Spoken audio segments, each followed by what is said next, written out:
ইরানের revolutionary guard ভারতের 20 জন নাবিককে বন্দী করেছে। দেখুন ও শুনুন সুবীর কি বলছে। ইরানের রেভলিউশনারি গার্ড শর্টে IRGC হরমুজ প্রণালীর কাছে ভারতের একটা তেল ভর্তি জাহাজের 20 জন নাবিককে বন্দী করেছে। কিন্তু এর কারণ কি? ভারত ও ইরানের বন্ধুত্ব দীর্ঘদিনের। এটা যদি সত্যি হয়, ইরান কি ভারতের মতন একটা বৃহৎ শক্তিশালী দেশের বিরুদ্ধে যেতে চাইছে? এর পেছনে কার হাত আছে? IRGC এত বড় সংগঠন নয় ভারতের মতো শক্তিধর দেশের সঙ্গে পাঙ্গা নেবে। এই কথা শোনার পরপরই এইরকম ভাবে আমাদের দেশের নাগরিককে বন্দী করবে। IRGCর এত বড় ক্ষমতা আসলো কোথার থেকে? এই কথা শোনার পর ভারত থেকে দুটো যুদ্ধজাহাজ হরমুজ প্রণালীর দিকে রওনা দেয়। মৌখিকভাবে তাদের সঙ্গে কথা বলার পর আমাদের নাবিকদের যদি না ছাড়ে, তাহলে ভারত শক্তি প্রদর্শন করতে পিছু পা হবে না। তাহলে আরব সাগরে একটা যুদ্ধের দামামা বাজবে, যা ইরানের পক্ষে ভালো বার্তা যাবে না। ভারতের জনগণ ও সুরক্ষার উপরে আঘাত হানলে ভারত কোনো অবস্থাতেই সে কথা মেনে নেবে না। এর সম্পূর্ণ বিবরণে যাওয়ার আগে আপনার কাছে একটা ছোট্ট অনুরোধ। আপনি যদি এখনো আমাদের এই চ্যানেলটিকে সাবস্ক্রাইব করে না থাকেন, এখনই সাবস্ক্রাইব করে পাশে থাকা নোটিফিকেশন বেলটি ছুঁয়ে অলে টাচ করে দিন। আর হ্যাঁ, একটা লাইক দিয়ে শেয়ার করে দেবেন। তাহলে আমরা বিশ্বের বিভিন্ন প্রান্ত থেকে নিত্য নতুন খবর সংগ্রহ করে আপনাদের সামনে তুলে ধরার অনুপ্রেরণা পাব। আসুন আবার সংবাদে ফিরে আসি। ভারতীয় নৌসেনাদের স্পষ্ট আদেশ দেওয়া হয়েছে, ভারতীয় নাগরিকদের সুরক্ষার ক্ষেত্রে কারোর সঙ্গে কোনো রকম সমঝোতা হবে না। ভারত মহাসাগরের রক্ষক হিসেবে যাদেরকে জানা যায়, সেই যুদ্ধজাহাজ হরমুজ প্রণালীতে গিয়ে উপস্থিত হয়েছে। তারা পুরোপুরি রেডি হয়ে আছে যুদ্ধ করার জন্য। কথাবার্তার মাধ্যমে যদি সমাধান বেরিয়ে না আসে, তাহলে তারা সম্মুখ সমরে যেতে পিছুপা হবেন না। রাত্রির অন্ধকারের মধ্যে যেসব যুদ্ধজাহাজ সেখানে পৌঁছেছে, সেটা শুধু যুদ্ধজাহাজই নয়, 140 কোটি ভারতবাসীর অহংকার।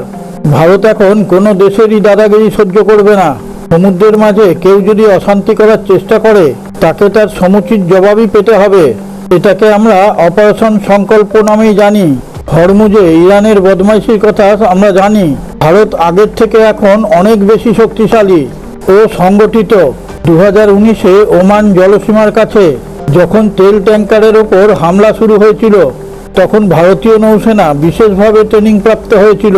তার উদ্দেশ্য একটাই ছিল, এই রাস্তা দিয়ে যেসব মালবাহী জাহাজ যাওয়া আসা করবে, তার মধ্যে যদি ভারতীয় পতাকা থেকে থাকে, তাদের সম্পূর্ণ সুরক্ষার দিকে নজর দেবে ভারত। অপারেশন সংকল্প ইরানের এখন মাথা ব্যথার কারণ হয়ে দাঁড়িয়েছে। ভারত এখানে তাদের সবথেকে আধুনিক ও শক্তিশালী যুদ্ধজাহাজ পাঠিয়েছে। INS তলোয়ার ও INS কলকাতাকে এখানে পাঠিয়েছে। এদের শক্তি সম্বন্ধে অনেক দেশই ওয়াকিবহল। এরা রাডারের চোখেও ধুলো দিতে পারে। আর এর মধ্যে ব্রহ্মসের মতন মিসাইল রয়েছে, যে চোখের পলক ফেলতেই তার নির্দিষ্ট ঠিকানাকে ধ্বংস করে দিতে পারে। এই যুদ্ধজাহাজগুলোকে মুখ দেখার জন্য সেখানে পাঠানো হয়নি। তারা হরমুজ প্রণালীকে ঘিরে রেডি হয়ে দাঁড়িয়ে আছে। এই ঘেরাবন্দিকে সরানো বিশ্বের কোনো দেশের ক্ষমতা নেই। ভারতের এই নৌসেনা বিশ্বের সব থেকে উন্নত মানের। এরা চলতি জাহাজ থেকে অন্য জাহাজে মুহূর্তের মধ্যে পৌঁছে যায়। সেই কারণে বিশ্বের অন্যান্য নৌসেনাদের থেকে আমাদের নৌসেনারা অনেক বেশি উন্নত। তারা যে কোনো অপ্রীতিকর অবস্থা মুহূর্তের মধ্যে সমাধান করতে পারে। IRGC এটা ভুলে গেছে যে সেনাকে সমুদ্রের বাদশা বলে মনে করা হয়, তার সঙ্গে টক্কর নিতে চলেছে। ভারতীয় সেনারা মুহূর্তের মধ্যে সমাধান করে ফেলবে। হরমুজ প্রণালীতে ইরান দাদাগিরি দেখাবার চেষ্টা করছে। ভারতীয় সেনারা সেখানে পৌঁছেই পুরো এলাকাটাকে ঘিরে নিয়েছে, সেখানকার পরিস্থিতিটাকেই বদলে দিয়েছে। এবার ইরানকে ভারতের শর্ত অনুযায়ী চলতে হবে।